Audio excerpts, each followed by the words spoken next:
오늘 함께 나눌 말씀은 사도행전 17장 1절에서 15절 말씀입니다. 사도행전 17장 1절에서 15절, 신약 성경 217쪽입니다. 217쪽. 사도행전 17장 1절에서 15절, 우리 신약 성경 217쪽 찾으셔서 한번 저랑 같이 교독하겠습니다.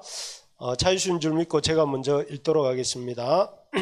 그들이 암비볼리와 아볼로니아로 다녀가 데살로니가에 이르니 거기 유대인의 회당이 있는지라. 같이요. 바울을 인도하는 사람들이 그를 데리고 아덴까지 이르러 그에게서 실라와 디모데를 자기에게로 속히 오게 하라는 명령을 받고 떠나니라. 아멘. 예. 예. 하나님의 말씀이 사람을 깨웁니다. 우리 레지날드 이거 한번 읽어주세요. 네. This man is 레지날드. 하나님의 말씀이 우리 레지날드를 좀 깨우기를 권하겠지만, 우리 다카바시상 플리즈. 네, 사세루, 이건 알겠네요. 사세루, 매 사세루. 맞죠? 깨웁니다, 이런 뜻인가 봐요. 옛날에 제가 어릴 때는 이렇게 시계가 귀할 때였는데요. 뭐 졸업식이나 입학식 때 되면 이제 손목시계를 하나씩 사주거나, 또 집에 가야 집에 가면 그 괴종시계 하나가 그 집안에 전부이던 시대에는 아침에 일어날 때 이런 알람 시계가 있었어요. 물론 알람 시계 없는 집도 많았지만 알람 시계 하나 맞춰놓고 이렇게 그 알람 시계 소리를 듣고 새벽을 깨웠습니다. 혹시 그래 본 기억이 있습니까? 요즘 사람들은 어떻습니까? 여러분들은 오늘 아침에 몇 시에 일어나겠다 마음 먹었던 시간에 일어나려고 했을 때 뭘로 이렇게 자기를 어웨이크닝 일으켰습니까? 핸드폰 앱으로 하죠. 앱으로. 요즘은 핸드폰 앱으로 하시는 분은 알람 시계 듣고 아침을 깨웠다 이런 말이 약간 낯설죠. 그거는 우리 저 같은 사람 시대 정도는 되는 것 같아요.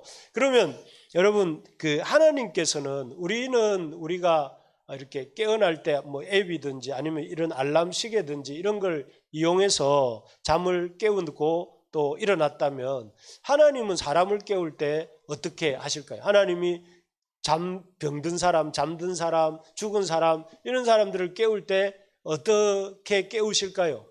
이게 뭔 것 같습니까? 사람들을 통해 가지고. 자, 옆에 있는 사람 아직 이렇게 조는 분은 아무도 안 계시지만 좀 한번 흔들어 주세요. 너무 멀리 있습니까? 흔들게 하신 이유는 이렇게 지금 여러분들이 옆에 사람을 타치하듯이 그렇게 사람을 깨우신다고요. 하나님은 사람들을 이렇게 잠들어 있는 사람을 깨우시고 병들어 있는 사람을 고치시고 또 죽어 있는 사람들을 살리실 때에 이 사람들, 바울, 바나바, 실라, 이런 사람들을 사용하셔서 하나님의 이렇게 깨우고자 하시는 자들을 깨우시는 거죠. 그래서 이 사람들을 뭐 다르게 말하면 전도자, 복음 전도자 이렇게 말을 하죠. 그래서 요즘은 이렇게 깨우러 다니는 사람 별로 없는 것 같아요. 야경꾼, 뭐 옛날에는 그런 것도 있었고 복음을 전하러 가는 사람이 없는데, 여기 이 그림을 보시면 이 바울이 우리 지난주는 추수감사절이어가지고 시편 말씀을 나누었는데, 이 지난주에 이 드로아라는 곳에서 바울이 원래 이 아시아 지역에서 복음을 전하고 싶었는데 길이 막혀서 이렇게 드로아까지 와 있었다가, 그 드로아에서 마게도냐, 여기가 마게도냐거든요. 마게도냐라는 지역인데, 마게도냐인 환상을 보고 어떤 사람은 그 마게도냐인이 그 알렉산더였다. 왜냐하면 당시 사람들은 다 특수염을, 이게 깃볼 수염을 길렀는데 바울이 그 환상에서 봤던 사람은 수염이 없었대요. 수염이. 그런데 그 당시에 수염을 안 기른 사람 중에 대표적인 사람이 알렉산더였다고 해서 바울이 그 환상에서 봤던 사람이 알렉산더였을 것이다 이렇게 말하는 사람도 있어요. 어쨌든 이 마게도냐 사람 환상을 보았는데 그 사람이 마게도냐로 건너와서 우리를 도와달라, 이 들어와 이렇게 해가지고 갔다고 해가지고 들어옵니다. 들어와에서 이렇게 갔습니다. 가서 이제 빌립보라는 곳에서 바울이 복음을 전하는 장면을 보았습니다. 오늘은 그 빌립보에 이어서 바울이 어디로 가냐면은 여기 암비볼리와 아볼로니아를 지나서 데살로니가와 요 안에 지워졌는데 여기가 베레아입니다. 베레아라는 곳에 가서 이제 복음을 전하는 모습입니다.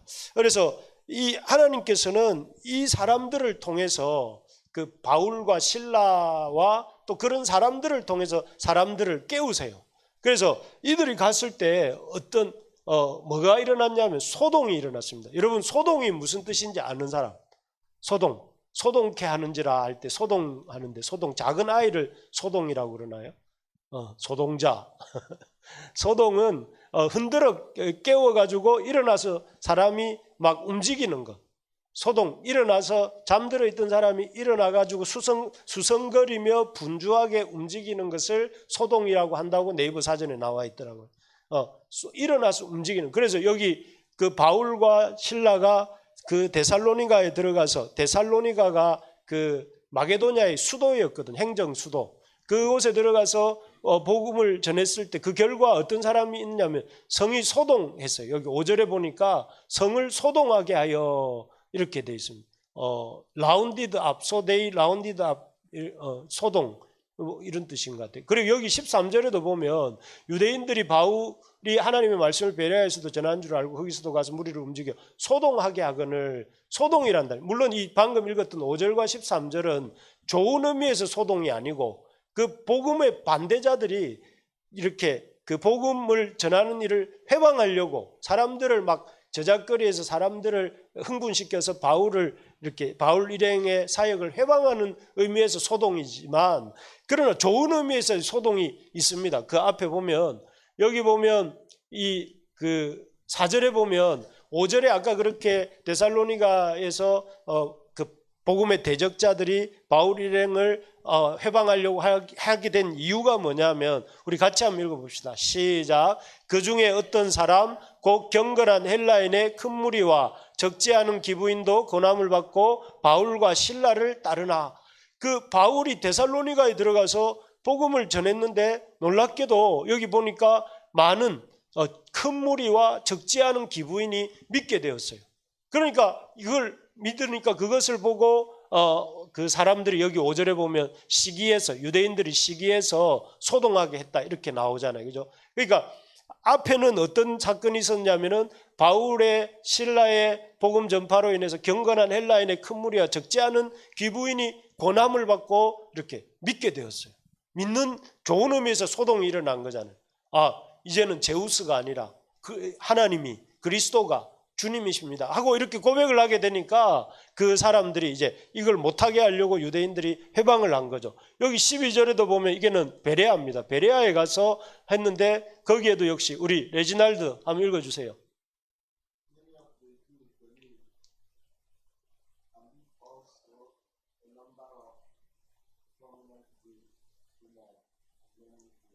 예, 우리 다카바이상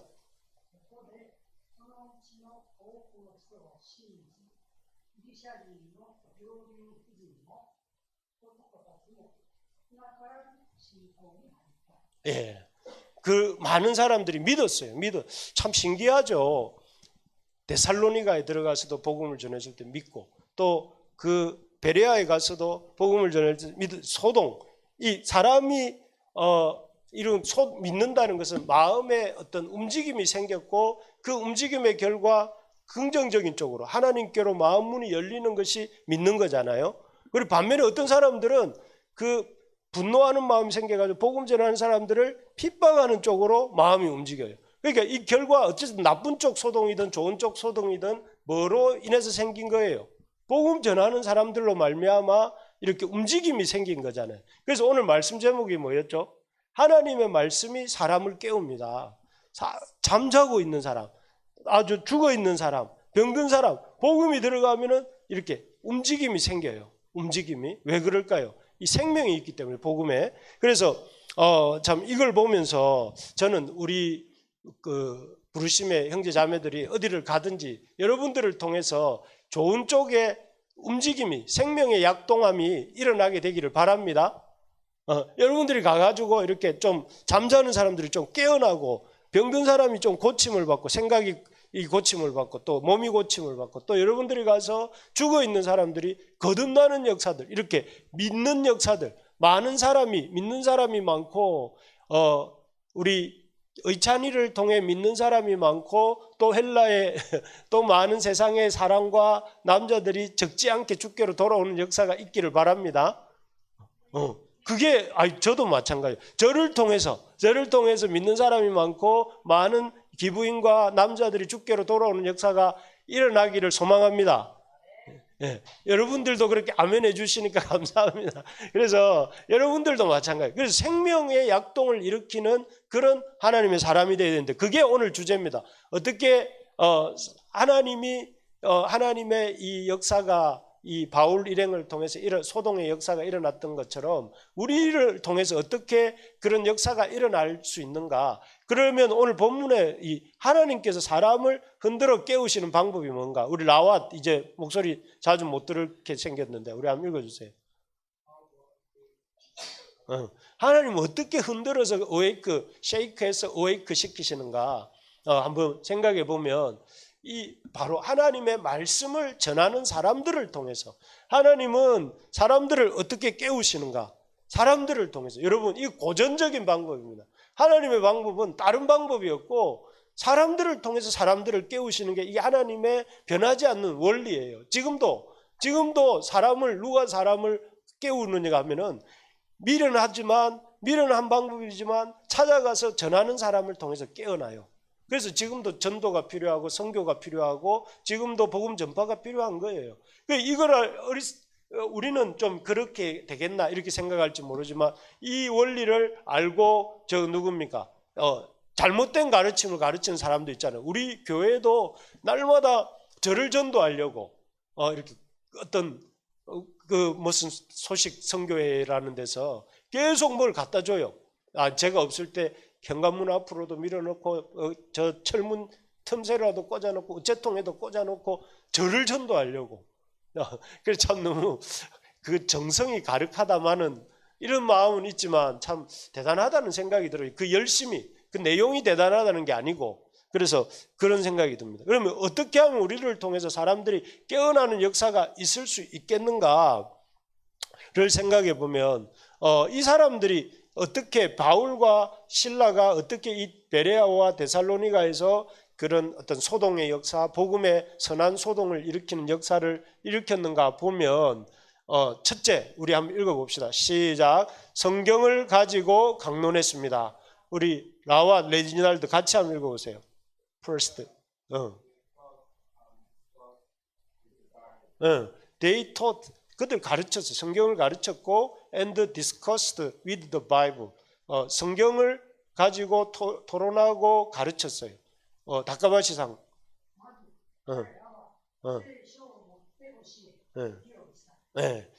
여기 보면 논의, 성서를 가지고 대화하고 그러니까 이 성경을 가지고 들어가서 그 사람들에게 강론했다. 이게 우리 성경 표현은 강론인데 여러분 한번 생각해 보면 사실 이 데살로니가라는 도시가 여기 그림에 아까 보았지만 이 데살로니가와 베레아라는 곳은 아까 말씀드린 것처럼 마게도냐의 수도였어요. 수도였기 때문에 굉장히 이렇게 자본이 캐피탈 아닙니까? 수도가 캐피탈. 돈이 많고 또 그 속에는 뭐가 있냐면은 이런 돈이 있기 때문에 사람들이 아주 이렇게 그 향락 문화가 발달해 있고 그리고 또 이 데살로니카라는 이름 자체가 알렉산더의 누이가 데살로니키라고 해요.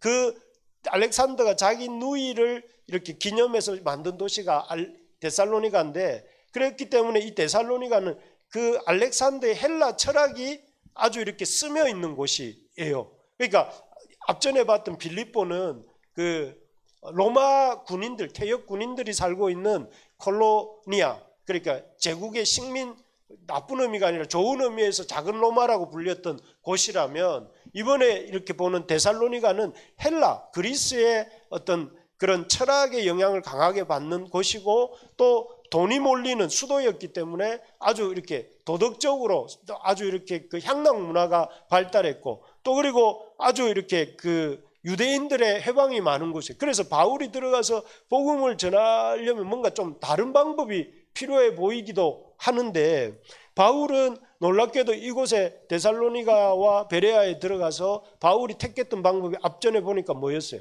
성경을 가르치는 거였어요. 그래서 그 성경을 여기 보시는 대로 어디 갔노? 성경을 열심히 가르쳤는데 여기 보세요. 2절에 보면 자기의 관례대로 좀 그 데살로니가와 베레아 형편에 맞춰서 전략을 바꾸고 전술을 바꿔서 이렇게 복음을 전한 게 아니고, 그 성경을 가지고 강론이라는 말은 이렇게 아까 본 거 디스커스드하고 스토타 가르치고 토론하고 그렇게 했다는 거예요. 그런데 그 결과 놀랍게도 이곳에서 그 많은 기부인들과 헬라인들이 주께로 돌아오는 역사가 일어났다 하는 것입니다. 참 놀라운 일이죠. 우리가 생각해 볼 땐 그 되겠나? 계란으로 바위 치는 거다. 계란 아시죠? 계란으로 바위를 치면 계란이 어떻게 돼요? 바위가 깨집니까? 그렇게 되면 이제 세상에 이런 일이 나오는 거잖아요. 그죠? 바위를 쳤는데 계란이 깨지죠. 그런 것인데 계란을 쳤는데 이거는 바위가 깨졌다는 것과 다름없어요. 그래서 왜 어떻게 이런 일이 일어났는가 생각을 하는데, 여러분 이런 말을 읽었어요. 말씀 준비하다가 사자가 백수의 왕이라는 걸 증명하려면, 저 우리 안에 사자가 한 마리 있어요. 그 사자를 이 밀림에서 이 백수의 왕이라는 걸 증명하려면 그 우리에 갇혀 있는 사자를 어떻게 해야 될까요? 그 사자를 우리에서 케이지에서 풀어만 주면 되겠죠. 사자가 그 우리에서 탁 뛰어나오는 순간 어떻게 됩니까? 포효를 하면서 그 밀림에 있는 많은 짐승들에게 막 겁을 줘. 내가 왕이다 하자, 라이온 킹이다 이렇게 되는 거잖아요. 그런 것처럼 이 성경도 마찬가지예요. 사자가 사자임을 증명하기 위해서는 사자가 우리 밖으로 나오기만 하면 되는 것처럼, 하나님 말씀이, 성경이 하나님 말씀이라는 것을 증명하는 것은 성경에서 하나님 말씀을 풀어내기만 하면 되는 거죠. 우리가 생각할 때는 여기에 뭐가 이렇게 들어가고 또 방법이 바뀌고 이래야 될 것 같지만, 바울과 실라가 생각했던 데살로니가에서의 그 마게도냐의 수도 데살로니가에서 바울이 생각한 복음 전파의 방법은 하나님 말씀을 가르치는 거였어요. 하나님 말씀을 이렇게 뜻을 풀어주고 성경을 가지고 강론하고 뜻을 풀어주고, 또 그것을 가지고 자기들이 살아났던 것을, 예수가 살아난 것을 증언하고, 그리고 이 예수가 그리스도라는 사실을 가르쳐주고, 그 일을 하니까 어떻게 됐다는 거예요? 아까 본 것처럼 많은 기부인이 돌아오고 많은 그 헬라인들이 주께로 돌아오는 역사가 일어난 거잖아요. 그리고 그 소동이 일어난 것이고, 그 결과 많은 사람들이 이렇게 데살로니가 교회가 생겨요.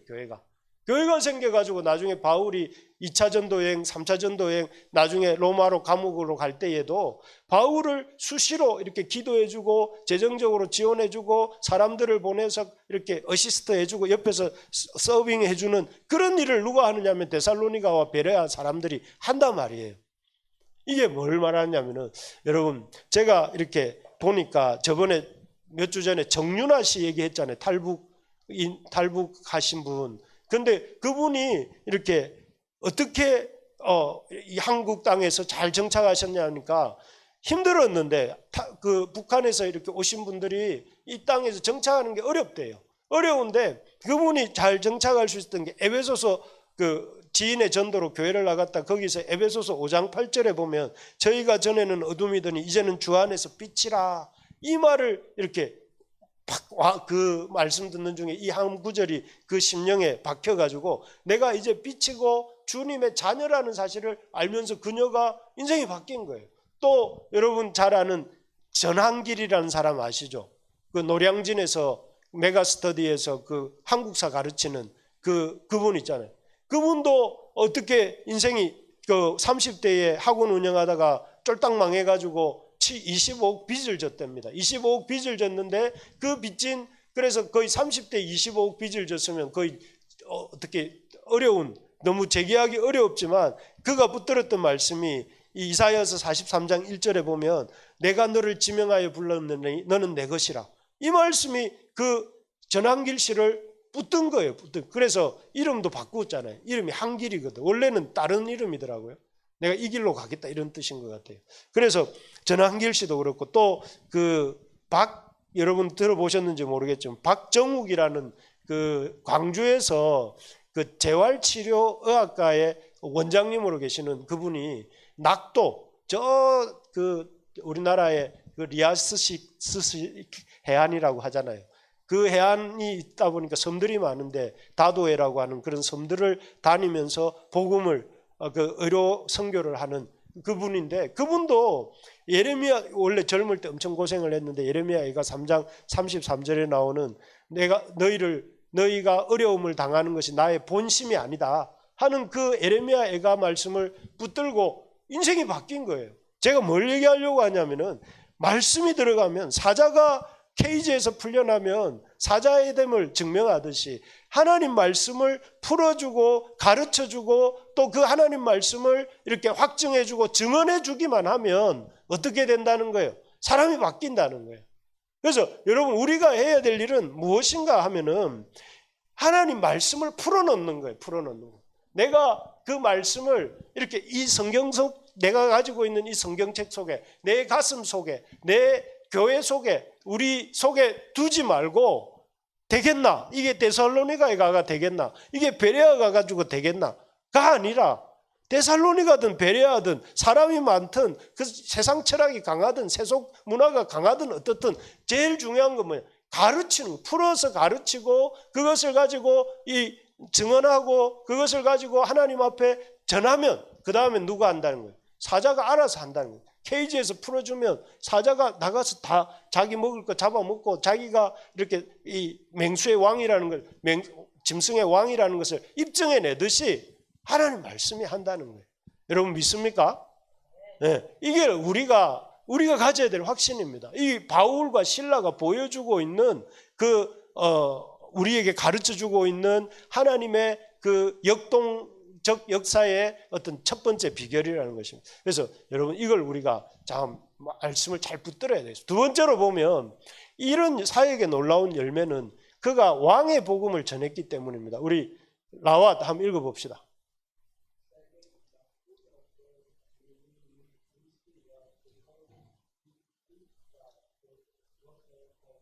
예, 왕의 복음을 그가 프리치드 했기 때문에 이 어메이징 미니스트리의 열매가 나타난 것이죠.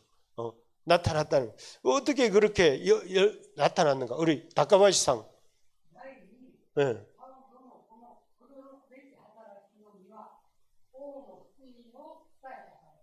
예, 고맙습니다. 여기 왕의 복음은 무엇이냐면은 딱 그겁니다. 뭐냐면은 이 예수가 그리스도다 하는 사실을 전한 것인데요. 여기 보시면 아까 바울이 뜻을 풀어서 증언한 내용이 뭐냐면 내가 너희에게 전하는 이 예수가 그리스도다. 우리 한번 따라해 봅시다. 예수는 그 그리스도입니다. 무슨 뜻일까요? 왜 저는 그라는 단어를 그리스도 앞에 붙였을까요? 그리스도가 무슨 뜻이에요, 여러분? 그리스도가 무슨 뜻이에요, 재원자매? 갑자기 모르게 당황스럽죠. 기름 부음 받은 자라는 뜻이잖아요. 기름 부음 받은 자는 뭐예요? 하나님이 장차 보낼 메시아를 기름 부어서 보내실 메시아가 바로 예수님이라는 거예요. 그리스도, 하나님이 약속하셨던 그 여자의 후손이 예수님이시고 아브라함에게 주셨던 천하 만민이 너의 후손을 통해 복을 얻겠다 하셨던 그 후손이 그리스도시고 또 그리고 다윗에게 주셨던 그 이새의 줄기에서 날 그 한 싹이 바로 그리스도이시라는 거예요. 그러니까 이 바울이 말하는 것은 이 예수가 하나님이 그렇게 구약에 계속해서 예언하셨던 그 구원자 예수 그리스도가 우리의 하나님의 약속대로 오신 그리스도시요 예수 그리스도가 우리의 죄를 대속하시는 구속자. 사실 이 세상에 여러분들의 빚이 있다고 칩시다. 빚이 있는데 그 빚을 누가 갚아주면 좋겠어요, 안 좋겠어요? 25억, 아까 전한길 씨 같은 사람이 25억 빚이 있었는데 그 빚을 누가 갚아주면 너무 좋겠죠. 빚을 갚아줘도 그래 좋은데 우리가 죽을 목숨인데 죽을 수밖에 없는 죽어 있는 목숨인데 살려준다면 좋겠어요, 싫겠어요? 내가 암이 걸렸어요. 아니면은 내가 이 백혈병이 걸리고 내가 어떤 회복할 수 없는 그 병이 제가 들어보니까 요즘 콩팥이 망가져서 이렇게 제 주변에 제가 아는 분들 중에 신장이 망가져가지고 고생하는 분들 얘기를 내가 2번이나 지난주에 2명에 대해서 다 젊은 분들이었어요. 젊은 분들이 그렇게 콩팥이 망가져가지고 중환자실에 계시다는 얘기를 들었습니다. 그거 다 알고 보면은 뭐 이렇게 여러분 조심하세요. 정말 포장 음식, 배달 음식 또 이런 음식 막 먹고 그런 음식을 먹고 난 뒤에 하니까 자기 신장이 망가지는 줄도 모르고 그러다가 보면 젊은 나이인데도 이렇게 병이 들어서 생명이 위험해지는 거예요. 만약 그런 분들에게 그런 일이 일어나기를 소망합니다. 그런 분들을 하나님이 고쳐주셨다면 그런 분들이 얼마나 좋겠습니까? 그죠? 그게 뭐냐면은 이 구속입니다. 구속. 하나님이 예수 그리스도 안에서 우리의 모든 죄의 문제, 우리 죽을 수밖에 없는 이 죄의 문제를 다 해결해 주세요. 그래서 우리의 죄책이 사라졌습니다. 예수 그리스도 안에 있는 자에게는 모든 사람에게는 더 이상 정죄함이 없어요. 죄의 삭은 사망인데 그 사망이 없어요. 내가는 부활이요 생명이 나를 믿는 자는 죽어도 살겠고 하셨어요. 살아서 나를 믿는 자는 영원히 죽지 않는다 하셨잖아요. 그리고 그 죄로 인한 오염에 대한 책임을 우리에게 묻지 않으신다고 하는 거예요. 우리가 그리스도 안에 있기만 하면. 그래서 여러분 이것이 구원자란 뜻이에요. 그리고 그분이 누구냐면 요즘 계시록 우리 묵상하고 있는데 계시록에 보니까 알파와 오메가요 다시 오실 왕이시다. 이걸 전한 거예요. 바울이. 그러니까 이 사람들 데살로니가 사람들 베레아 사람들 머릿속에 햇볕이 쨍하고 비친 거예요. 이 사람들은 어떻게 생각하고 살았습니까?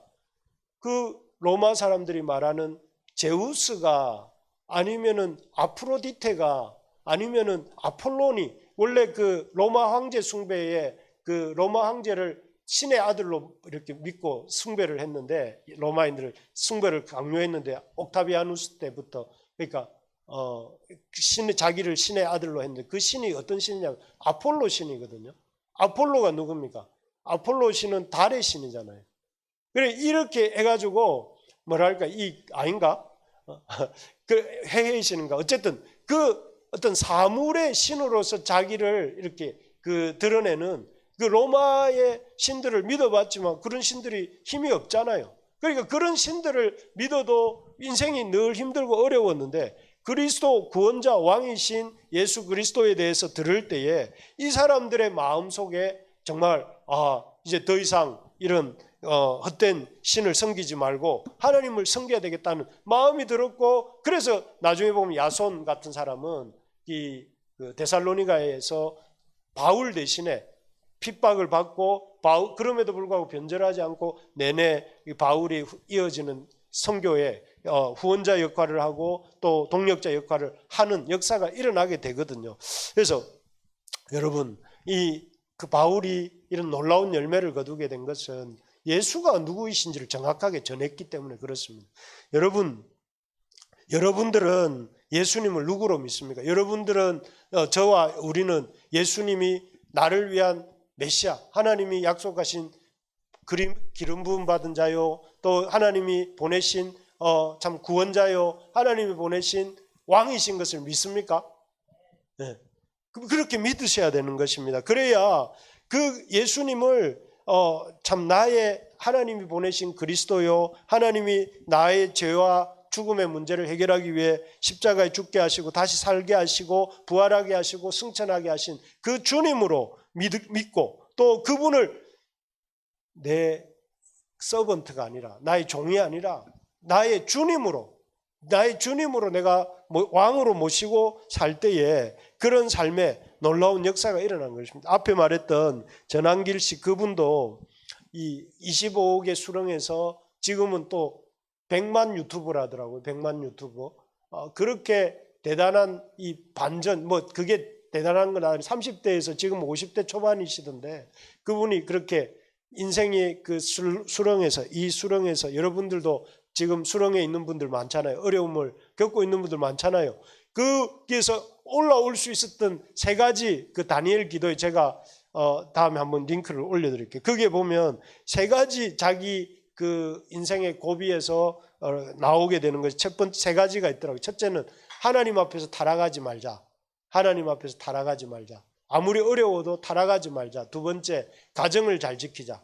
세 번째, 이 사람이 뭘 했냐면 신앙의 절개를 잘 지키자. 그래서 이분은 요셉과 누굽니까? 이 다윗과 이런 사람들을 이렇게 가슴에 새기면서 그분들처럼 이 고난의 때 타락하지 않고 하나님 앞에서 신앙의 절개를 지키려고 신앙 안에서 이분에 이렇게 또 용감한 발언을 하셔가지고 지금 많은 어려움을 겪고 있던데, 그래서 그런 얘기들을 보면서 참 하나님을 믿으면 이렇게 수렁에서 구원함을 우리 찬양 있잖아요. 나의 발을 하나님의 음성을 듣고자 기도하면 그 후렴구에 뭐가 나오죠? 우리 역시 백집사님 몸이 편찮은데도 그래도 정신이 또렷해서 좋습니다. 수렁에서 끌어주신다고요. 수렁에서 여러분 끌어주신다고. 여러분 이걸 믿으셔야 되는데 여러분 우리가 이걸 믿어야 됩니다. 그래야 어떻게 됐냐면은 진짜 그렇게 어려움이 올 때에 그렇잖아요. 전환길 씨 다른 시대 신라 시대 사람이에요. 조선 시대 사람이에요. 아니면 저 유럽의 사람이에요. 하나님을 믿고 그렇게 되었다고 그렇게 자기 입으로 이렇게 증언하고 다니시잖아요. 그 말은 무슨 말이에요? 지금도 하나님은 그 사람을 통해서 역사하신 것처럼 우리 가운데도 하나님을 믿고 하나님을 의지하면 그 마이너스 25에서 올려내시는 거잖아요. 여러분 믿음으로 우리가 하나님을 왕으로 믿으면 하나님이 왕으로 나에게 일하시잖아요. 그래서 저는 우리 부르심의 가족들이 신앙의 절개를 정말 하나님을 향한 절개를 가지고 하나님을 저를 포함해서 우리 모두가 잘 지키는 우리가 되기를 소망합니다. 그러려면 이 사람입니다. 얼굴이 참 좋아졌더라고요. 마지막으로 그래서 결론이자 마지막으로 이 사람들이 앞에 두 가지는 바울과 실라가 갖고 있었던 그 말씀을 전할 때의 태도, 말씀을 강론하고 또 그가 말씀으로 이렇게 그 하나님 왕의 복음을 전했다면, 이거는 이제 데살로니가와 베레아 사람들의 태도입니다. 이 사람들이 하나님의 말씀으로 바울과 실라가 전한 말을 하나님의 말씀으로 받았기 때문에 그렇습니다. 그래서 우리 레지날드 한번 읽어봅시다.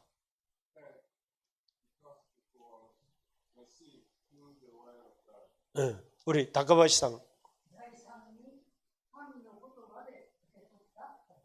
예, 그렇습니다. 이게 하나님의 말씀으로 받았다는 것인데요. 여기 보십시오. 베레아 사람은 데살로니가 있는 사람보다 더 신사적이어서 간절한 마음으로 말씀을 받고, 여기 간절한 마음으로 말씀을 받았다 이 말은 왜 간절했을까요? 여기 보시면 데살로니가 전서 2장 13절에 그 이유가 나옵니다. 이러므로 우리가 하나님께 끊임없이 감사하면 너희가 우리에게 들은 바 하나님의 말씀을 받을 때에 슬러시 끊고, 그 다음에 사람의 말로 받지 아니하고 하나님의 말씀으로 받음이니 진실로 그러하다. 하나님 말씀을 바울과 실라가 전한 말을 들으면서 이들이 그 말씀이 정말 그러한가 생각했어요. 그리고 성경을 묵상했어요. 그리고 그 결과 어떻게 했느냐면 이것이 사람의 말이 아니고 하나님의 말씀이구나 하고 받은 다음에 그들이 어떤 태도로 했느냐면 간절한 마음으로, 간절한 마음, 이 말씀 아니면 안 된다, 이런 마음으로 받는 게 간절한 마음 아니겠습니까? 간절한 마음으로 받고 또 어떻게 했습니까? 여기 더 신사적이어서 이건 옛날 개역 성경인데요. 신사적이어서 이 말을 영어 성경으로 보면 오픈 마인디드 돼 있어요. 여기 보면 received the message with great eagerness and examined the scripture every day to see it what Paul said was true.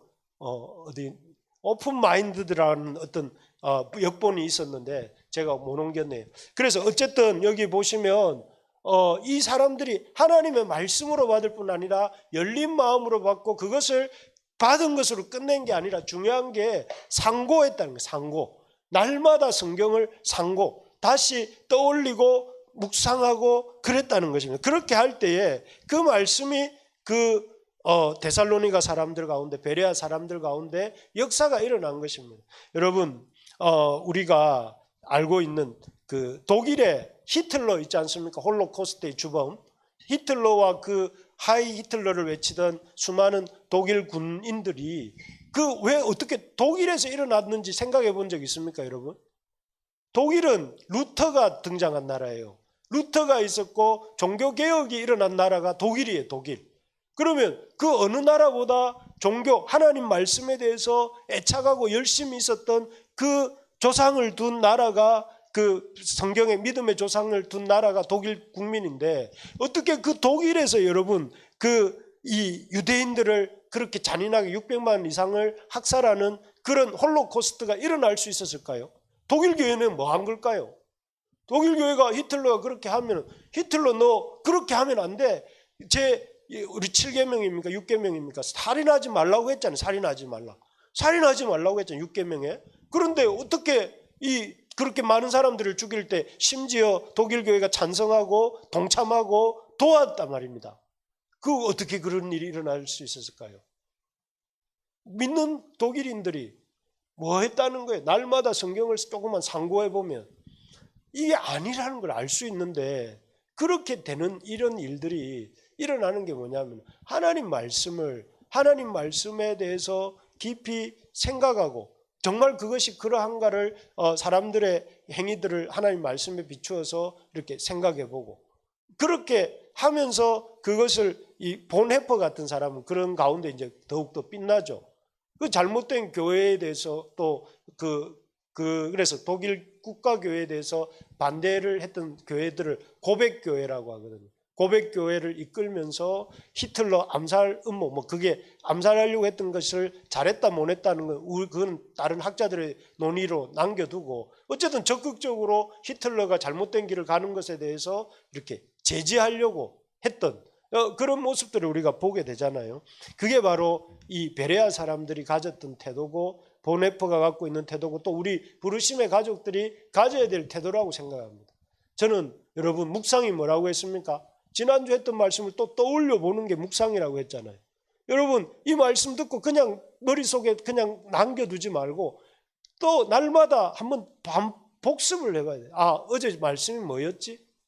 제가 전한 말이기 때문에 그런 것이 아니라 저를 통해서 하나님이 주신 말씀이기 때문에 여러분 한번 떠올려 보라는 거예요. 떠올려보고 하나님의 말씀으로 받고, 그것을 간절한 마음으로 말씀을 받고 이것이 과연 그러한가 생각하면서 그것을 날마다 상고해보는 작업이 있었기 때문에 데살로니가의 교회가 세워진 거예요. 베레아에 하나님의 사람들이 등장한 거죠. 그리고 그것이 결국은 하나님의 사람을 깨우시는 역사가 된 것입니다. 그래서 저는 우리가 교회잖아요. 우리가 교회잖아요. 교회당이 교회가 아니고 우리가 교회잖아요. 우리가 교회인데 교회로서 우리가 어떤 교회가 되어야 될까요? 저는 이 생각을 많이 해요. 우리가 교회로서 세상을 잠든 사람을 깨우는 사람들이 되어야 되는 거예요. 예수 그리스도가 왕이라는 걸 전하는 사람들이 되어야 되는 것이고, 우리를 통해서 생명이 없던 곳에 생명이 생겨나고 교회가 없던 곳에 교회가 생겨나도록 하는 게 우리의 일이잖아요. 그 일을 우리가 힘써 감당하는 그런 교회가 우리 모두가 되기를 간절히 소망합니다.